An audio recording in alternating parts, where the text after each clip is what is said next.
ठीक है। अब आज कुछ प्रॉपर्टीज आपको करवाता हूँ जिसमें कि आपको एक्चुअली डिटर्मिनेंट को एक्सपैंड करना ही नहीं पड़ेगा, कई बार वैसे आंसर आ जाएगा। ठीक है, तो प्रॉपर्टीज करके इसमें हेडिंग डाल दी है। Starting with the first one, मैं वर्ड्स में बोल दूंगा फिर सिंबॉलिकली लिख दूंगा उसको, आप नोट करिए।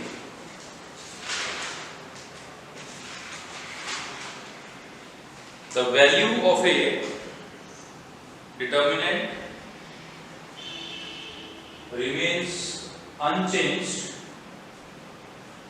The value of a determinant remains unchanged if rows are interchanged with columns.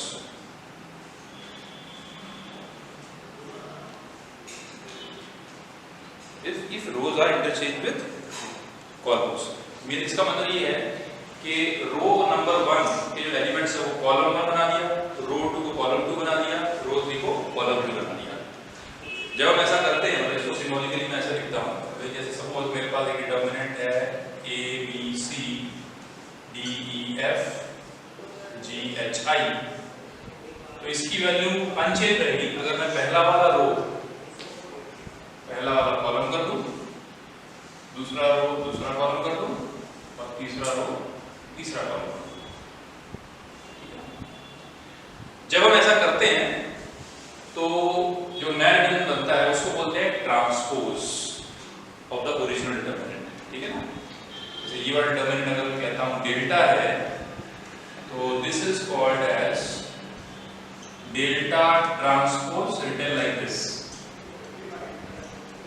Delta के ऊपर कैपिटल टी या डैश, इसके ब्रैकेट में लिखना ट्रांसपोज। मतलब पहली प्रॉपर्टी ये हुई delta equal to delta transpose.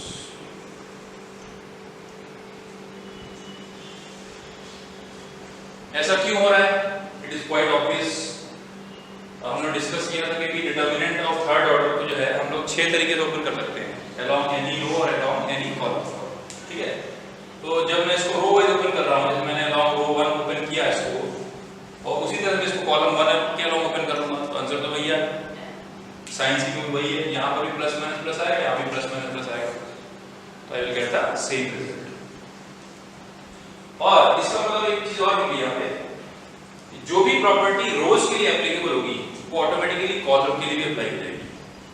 अब आगे जो प्रॉपर्टी बोलूंगा आपको, जैसे सपोज मैंने किसी प्रॉपर्टी में बाय चांस सिर्फ रोज ही बोल दिया तो अंडरस्टूड है वो कॉलम के लिए भी एप्लीकेबल है। ये बात आप लिख लीजिए इस बात को भी। Hence every property linked with rows is also applicable to columns, is also applicable to columns। ठीक है, सेकेंड ऑर्डर जैसे हमारे पास 5 2 3 1 डिटर्मिनेंट ये डेल्टा है, इसकी वैल्यू आएगी 5 minus 6 that is equal to -1। अगर मैंने इसका ट्रांसपोज किया यहाँ पे 5 2 आ जाएगा, यहाँ पे 3 1 आ जाएगा। अब मैं इसकी वैल्यू निकालता हूं तो 5 into 1 फिर 5 minus 2 into 3 6, value remains same. Second property, if elements of any row और ब्रैकेट लिखा और कॉलम, ऐसे करते हैं, if elements of any row or column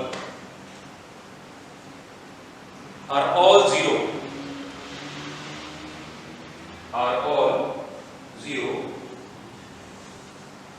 then the value of determinant is also zero।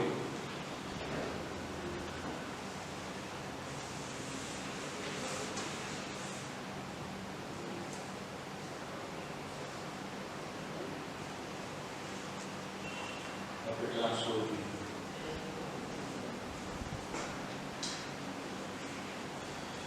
ठीक है, ये भी बड़ी ऑब्वियस सी बात है ना भाई। मैं अगर यहाँ पे मान लो ये मिडल वाला कॉलम 0 0 0 कर दूं, आंसर 0 है, क्योंकि जब कोई कॉलम 0 है कोई रो 0 है तो मैं उसी के अलॉन्ग एक्सपेंड कर लूँगा, तो 0 इंटू कुछ भी 0 होता है।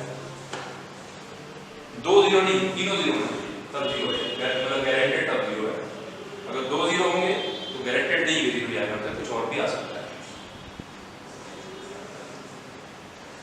सेकंड ये वाली कोई property. Third,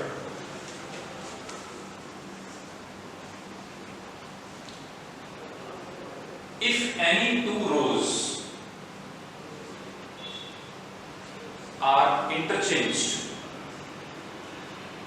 if any two rows are interchanged,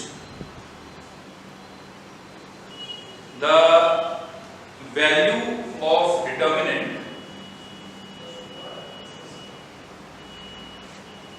just reverses its sign. If any two rows are interchanged,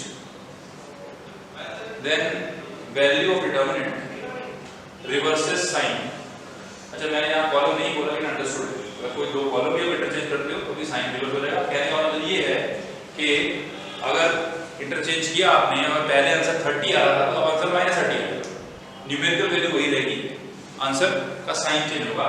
भाई जैसे अगर आप यहाँ देखें फॉर एग्जांपल, मैंने सेकंड ऑर्डर की बात करता हूँ 5 7 8 10 मैंने लिखा यहाँ पे, इसकी वैल्यू क्या है 50 माइनस 56 माइनस 6 की वैल्यू।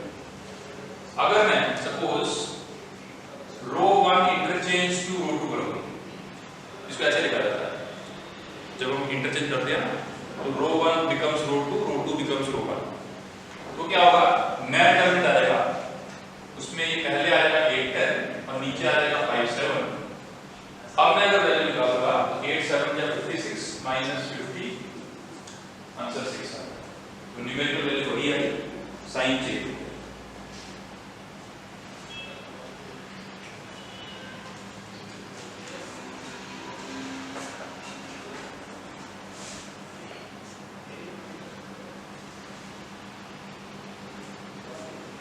एक बार फिर करोगे मानो दोबारा, suppose column 1 interchange with column 2 कर देते हो तो फिर एक और नया आ जाएगा, यहाँ पे 10 7 आ जाएगा और यहाँ पे 8 5 आ जाएगा, तो अब आंसर आ जाएगा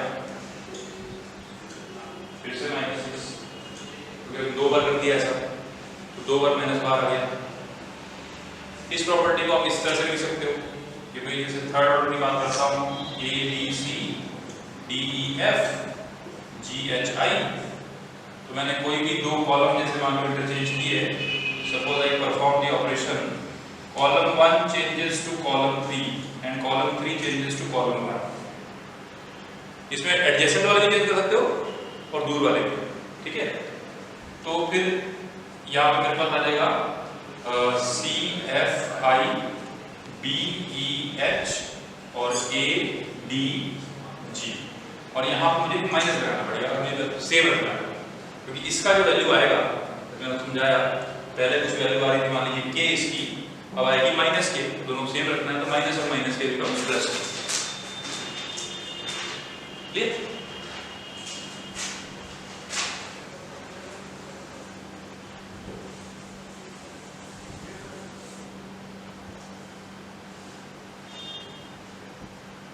हाँ, लेकिन ये मत करिएगा कि रो को कॉलम कर दिया और कॉलम को रो कर दिया, फिर आपने R1 को C2 कर दिया, ऐसा नहीं कर सकते आप, तब कोई वो नहीं है वैल्यू से और अपोजिट साइन नहीं है। रोज को रोज के साथ, कॉलम्स को कॉलम्स के साथ। प्रॉपर्टी नंबर 4, कोई डाउट नहीं? क्या मतलब R1 को C2 के साथ कर सकते हैं?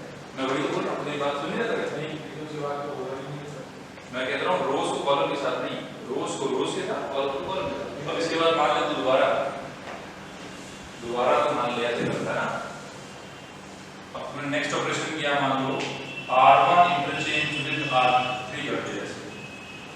इसके बाद तो अब क्या होगा, एक बार एक और माइनस साइन बाहर आ जाएगा, तो माइनस माइनस फिर से मतलब वही वैल्यू रिटेन हो जाएगी। अब फिर बाद यहाँ पे ऊपर आ गया I H G F E B और यहाँ पे C B A।